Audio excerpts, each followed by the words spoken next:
World Liberty Financial, DeFi projekt rodiny Trumpovcov, spustil obchodovanie svojho tokenu 1. septembra. Toto v podstate iné znamenalo, že sa hodnota majetku Trumpovho impéria zvýšila o 5 až 6 miliárd dolárov. Samozrejme, iba na papieri, nie v ozajstnom keši. Token začal obchodovanie na 30 centoch, ale v podstate prvý deň sa hneď prepadol o takmer 30%.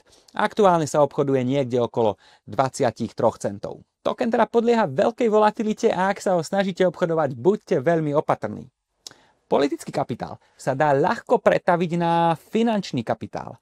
Ale ako sa česky říká, lehce nabil, lehce pozbil. Google Cloud Universal Ledger, alebo ak chcete GCUL. Je to nový blockchain, ktorý má predstaviť práve Google. Má podporovať smart kontrakty na princípe Pythonu, podporovať tokenizáciu aktív a navyše má byť aj mimoriadne rýchly. Znie to strašne komplikované, ale v skutočnosti je to jednoduché. Google ide do krypta. Toto evidentne už nie je hra, toto už je infraštruktúra budúcnosti. Decentralizovaná burza Hyperliquid prekonáva všetky rekordy. Cena jej tokenu vyliezla nad $50. Mesačný výnos Hyperliquidu bol $100 miliónov, prekonala dokonca aj burzu Robinhood a navyše Hyperliquid pravidelne vykonáva buyback, teda skupuje svoje vlastné tokeny, čím si vlastne zabezpečuje kontinuálny rast. Hyperliquid tak rastie vďaka silným číslám, jasnej stratégii a systematickému plánu.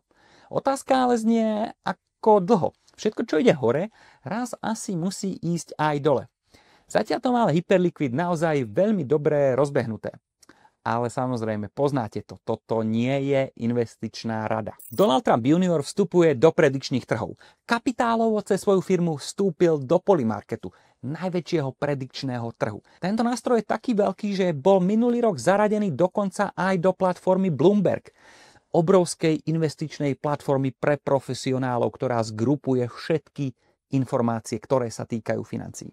No a tam sa práve táto v podstate stávková aplikácia dostala. Pretože je Polymarket postavený na blockchaine, je celý proces transparentný a tak umožňuje každému dokonalý prehľad o tom, kde sa aktuálne názor verejnosti nachádza. A to môže byť užitočné napríklad práve keď sa blížia voľby. Svet predikčných trhov sa jasne profesionalizuje.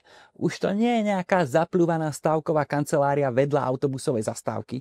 Už je to sofistikovaný finančný nástroj, ktorý využívajú milióny profesionálov na celom svete. Či už vás zaujíma Polymarket, hype, alebo Trump, alebo hype, ktorý Trump spôsobuje, nezabudnite nasledovať.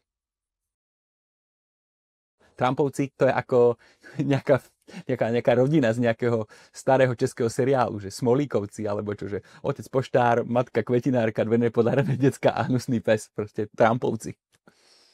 No a to je všetko.